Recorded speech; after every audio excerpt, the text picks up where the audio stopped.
Bonjour, dans cette séquence, on va commencer le cours sur les phénomènes géologiques accompagnant la formation des chaînes de montagnes et leur relation avec la tectonique des plaques pour les deuxièmes années du baccalauréat option SVT et option sciences physiques.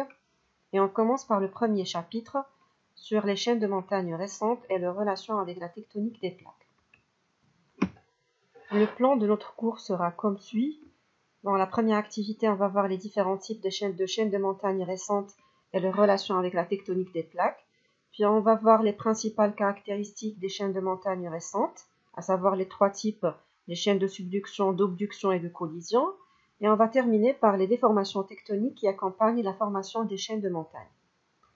On commence par un petit rappel sur la structure interne du globe terrestre. Donc en partant de la surface du globe vers le centre, on a premièrement donc la présence au niveau de la surface des croûtes, la croûte océanique et la croûte continentale, qui sont toutes les deux surmontées par des sédiments qu'on voit en jaune. Pour la croûte océanique, elle a une densité plus élevée que la croûte continentale. La croûte océanique est formée surtout comme roche principale de basalte, alors que la croûte continentale est formée surtout de granit. La densité de la croûte continentale en profondeur, elle va atteindre 3. Juste en dessous des deux croûtes, on a le manteau supérieur. Donc on voit que le manteau supérieur, il est divisé en deux parties. La première va s'intégrer aux deux croûtes pour former ce qu'on appelle la lithosphère. Et la partie inférieure du manteau supérieur est appelée la sténosphère. Le manteau supérieur est surtout formé de péridotite. Après, on a le manteau inférieur, puis le noyau externe et le noyau interne ou bien la graine. On doit retenir aussi qu'il y a au niveau du globe terrestre en profondeur des discontinuités. La première, c'est la discontinuité de Moho qui sépare les croûtes océaniques et continentales du manteau supérieur.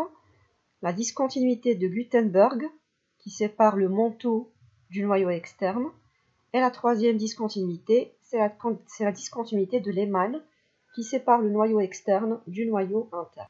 Ce qu'on doit retenir de la composition interne du globe terrestre, c'est qu'il est formé de trois parties principales.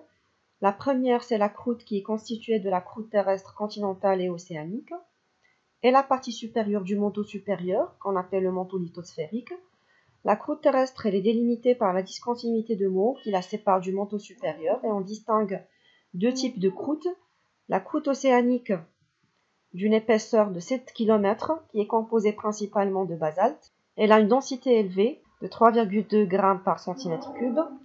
Et la croûte continentale d'une épaisseur plus importante allant de 30 jusqu'à 70 km pour les chaînes de montagne. Elle est composée principalement de granit. Sa densité elle est relativement faible par rapport à la croûte océanique.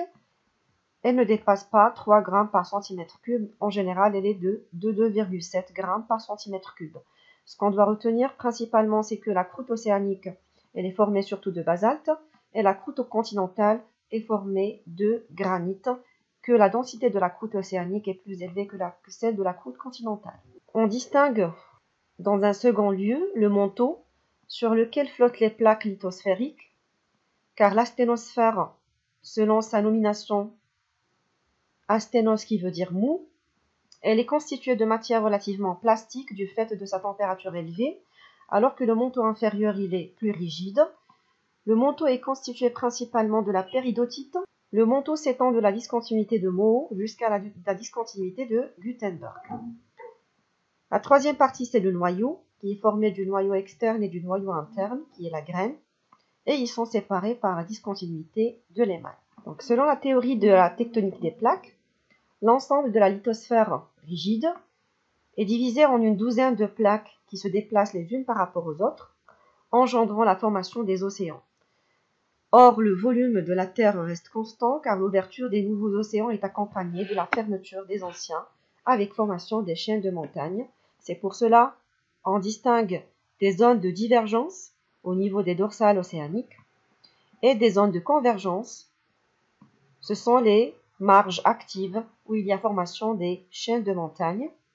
On commence par les différents types de chaînes de montagnes récentes et leur relation avec la tectonique des plaques.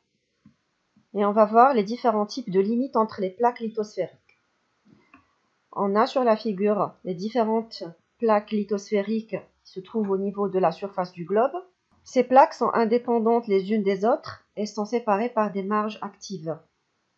Donc, par exemple, si on prend la plaque africaine, donc c'est celle-là, donc on trouve une partie submergée par les océans et une partie continentale. Ici, cette limite, c'est une dorsale océanique.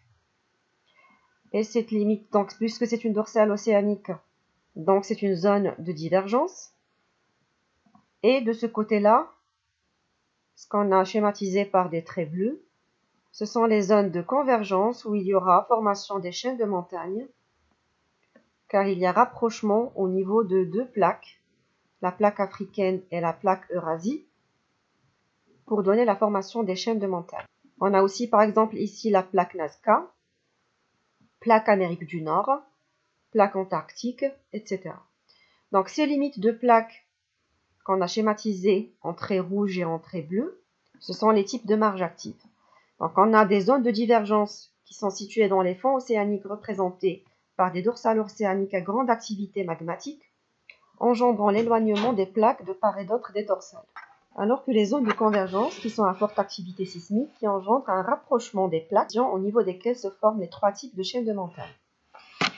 Et les zones de coulissage, c'est au niveau des dorsales océaniques, où on a des failles transformantes. Donc maintenant, pour comprendre la relation entre les chaînes de montagnes récentes et le rapprochement des plaques, donc si on prend au niveau de ces deux figures, ici ce sont les chaînes de montagnes récentes, ça c'est la cordillère des Andes, les Alpes, l'Himalaya, les chaînes d'Oman. On voit que ces chaînes de montagnes, elles se localisent au niveau des zones de convergence entre les plaques lithosphériques, ce qui nous permet de supposer qu'il y a une relation entre la tectonique des plaques, c'est-à-dire le mouvement des plaques lithosphériques, et la formation des chaînes de montagnes récentes. On peut classifier les chaînes de montagnes récentes selon leur relation avec les plaques, permettant leur formation en trois catégories. On a les chaînes de subduction, formées au niveau des zones de subduction entre une plaque océanique et une plaque océano-continentale. Les chaînes de collision formées par affrontement de deux masses continentales appartenant à deux plaques différentes.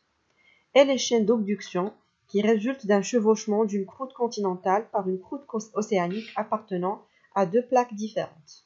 On passe maintenant aux caractéristiques des différentes chaînes de montagnes récentes et on commence par les chaînes de subduction, exemple de la cordillère des Andes. Nature des plaques de zone de subduction et résultat de la convergence. Donc sur cette figure, on a ici une plaque océano-continentale, ça c'est sa croûte océanique, et celle-là c'est la croûte continentale de la deuxième plaque océano-continentale. La zone de rapprochement entre ces deux plaques lithosphériques présente une marge active, où il y a affrontement de la partie océanique de l'une avec la partie continentale de l'autre. Ce qui engendre, puisque la densité de la croûte océanique elle est plus importante, plus élevée que la densité de la croûte continentale, cela va engendrer un enfoncement de la plaque océanique, constituée de roches basaltiques de densité élevée, sous la plaque continentale, qui est formée de roches granitiques de faible densité. L'enfoncement de la plaque océanique sous la plaque continentale engendre une déformation des roches de la croûte continentale, c'est ce qu'on voit ici, ce qui va engendrer un soulèvement des reliefs et formation de chaînes de montagnes qu'on appelle les chaînes de subduction. Les phénomènes accompagnant la formation des chaînes de subduction. La première caractéristique des chaînes de subduction, au niveau de la zone d'affrontement de la croûte océanique avec la croûte continentale, c'est la formation de ce qu'on appelle le prisme d'accrétion. Pendant l'enfoncement de la plaque océanique sous la plaque continentale, les sédiments océaniques qu'on a ici en jaune, donc ces sédiments qui se trouvaient sur la croûte océanique, ne vont pas accompagner les roches qui s'enfoncent, les roches basaltiques qui vont s'enfoncer, mais ils vont s'accumuler au niveau de la frontière de la plaque continentale, conduisant à l'accumulation des roches sédimentaires en formant un prisme. Ce prisme va s'ajouter à la masse de la plaque continentale qui accroît. Ça va permettre un accroissement de la masse de la plaque continentale. C'est pour cela qu'on l'appelle le prisme d'accrétion. Autre caractéristique des chaînes de subduction, ce sont les fosses océaniques. Elles correspondent à quoi? Donc, lors de l'enfoncement de la plaque océanique sous la plaque continentale, au niveau des zones de convergence, cela forme entre les deux plaques un angle de contact. Voilà cet angle-là. Cet angle de contact, on l'appelle la fosse océanique. Elle est de profondeur très élevée et la plus profonde, elle atteint 11 km de profondeur. En ce qui concerne l'activité sismique des zones de subduction, on constate au niveau de la figure la présence de foyers sismiques, c'est ce qu'on a schématisé en étoile bleue, tout au long de la chaîne de montagnes. Ces foyers sismiques sont très profonds et ils peuvent atteindre des centaines de kilomètres de profondeur. L'enfoncement de la plaque océanique ainsi sous la plaque continentale engendre la formation de plusieurs foyers sismiques dont la profondeur augmente avec l'avancement de la plaque enfoncée vers le manteau. Plus la plaque s'enfonce dans le manteau, plus les foyers sont profonds. Ces foyers sont répartis tout au long de l'angle d'enfoncement qui forme un plan oblique appelé plan Benioff. Voilà le plan Benioff sur cette figure. Ils sont répartis tout au long de l'angle de l'enfoncement, formant un plan oblique, c'est le plan Benioff. Donc ce plan Benioff permet un petit peu de connaître le sens d'enfoncement de la plaque océanique. Donc ici ce sera la plaque océanique, ici la plaque continentale, puisque l'enfoncement se fait dans ce sens-là. Autre caractéristique des chaînes de subduction, ce sont les anomalies thermiques des zones de subduction. Au niveau des régions inactives tectoniquement, par exemple cette partie-là, les isothermes sont parallèles à la surface de la Terre, parce qu'il y a augmentation de la température avec l'augmentation de la profondeur. Or, au niveau des zones de subduction, on constate que ces isothermes ne sont plus parallèles et ils sont déformés. Pourquoi cette déformation des isothermes? Cela est dû à une anomalie causée par la vitesse de subduction et aussi la faible conductivité thermique des roches lithosphériques qui n'échangent pas leur température avec la sténosphère. C'est-à-dire que la plaque qui va s'enfoncer, elle va emporter avec elle la température qui règne au niveau de ces roches. Cela va engendrer des anomalies ici qui sont négatives, puisque la plaque qui s'enfonce, elle est de faible température par rapport au manteau. Et au niveau des arcs volcaniques, on aura des anomalies thermiques positives, parce qu'il y aura augmentation de la température des roches à cause des magmas qui remontent au niveau des arcs volcaniques. Pour les déformations tectoniques qui aboutissent à la formation des chaînes de subduction, on a deux types essentiellement. Ce sont les plis et les failles inverses qui sont dus à des forces compressives au niveau des zones de convergence. Pour le magmatisme en zone de subduction, on fait premièrement un petit rappel au niveau des roches magmatiques qui caractérisent les zones de subduction. On a surtout des andésites et des roches plutoniques. L'andésite, c'est quoi? Donc, c'est une roche volcanique de structure microlithique formée à partir de lave visqueuse qui se forme en deux étapes.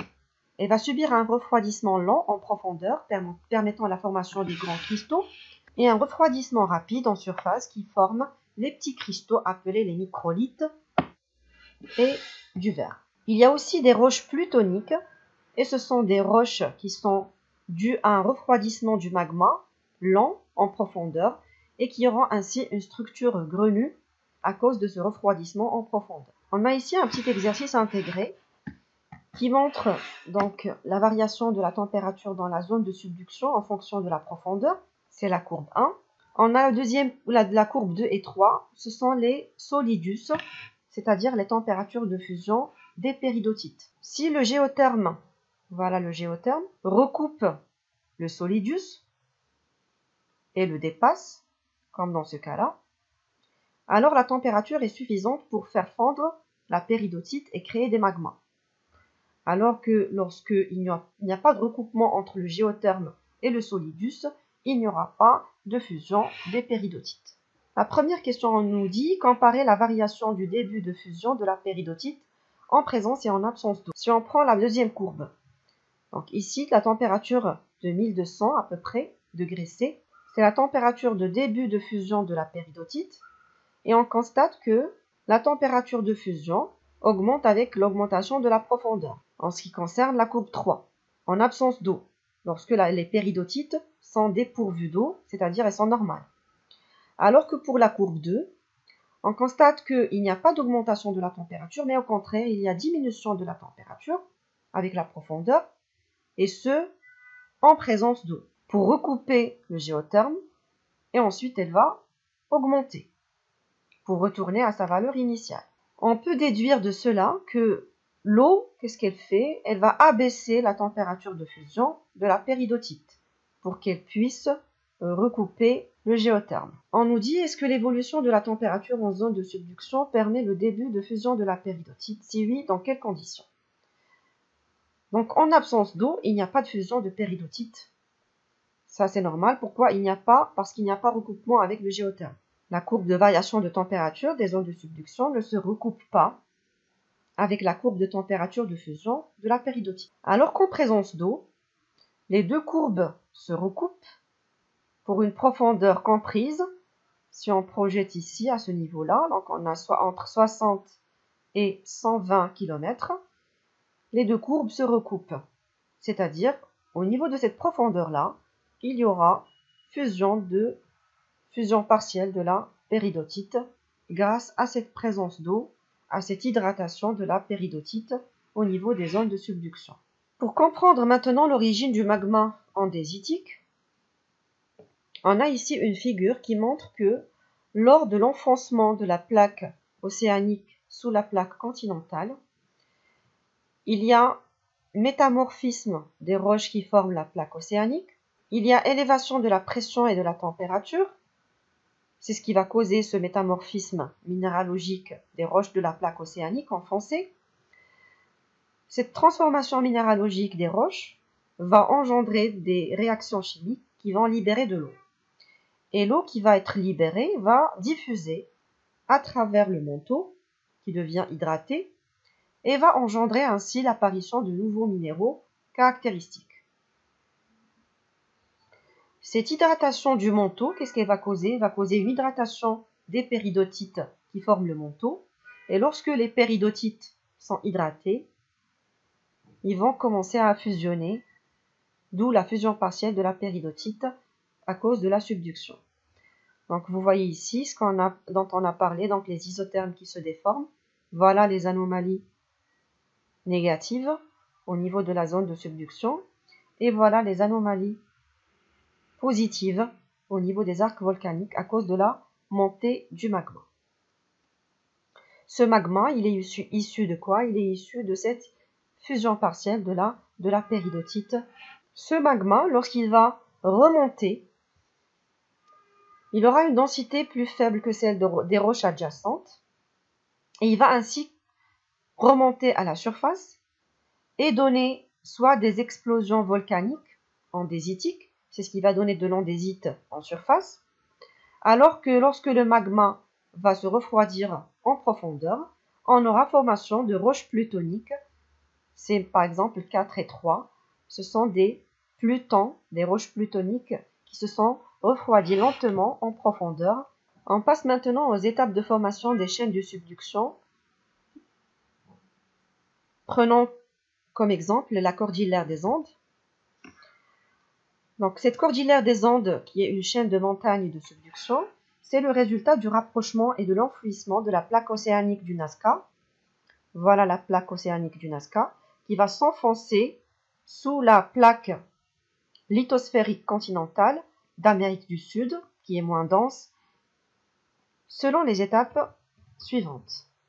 La première étape, dans un premier temps, suite aux contraintes tectoniques compressives, la plaque océanique devient plus dense.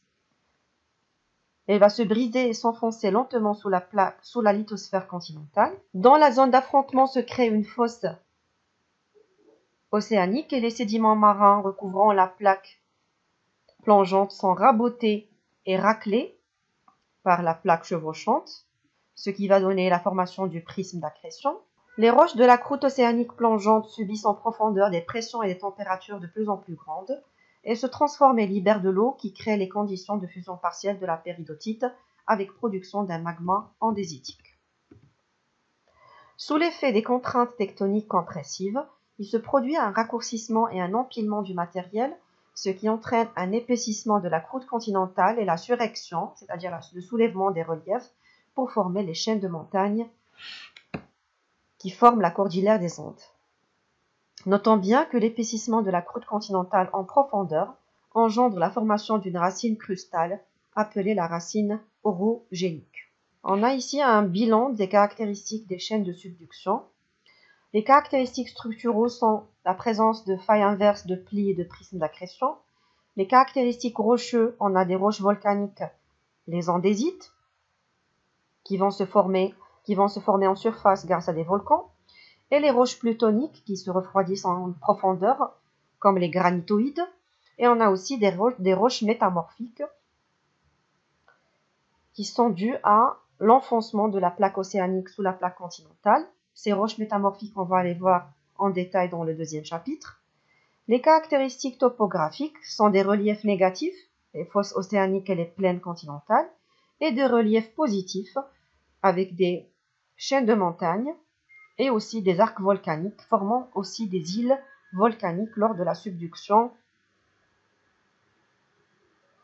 entre deux plaques océaniques. Les caractéristiques thermiques, c'est la présence d'anomalies thermiques négatives au niveau de la fosse océanique et des anomalies thermiques positives au niveau des arcs volcaniques. Les caractéristiques géophysiques, c'est une activité sismique importante, avec une répartition profonde des foyers sismiques selon le plan de Benioff, qui est le plan d'enfoncement de la plaque océanique sous la plaque continentale. Les caractéristiques volcaniques sont la répartition linéaire des volcans andésitiques le long des frontières continentales des zones de subduction.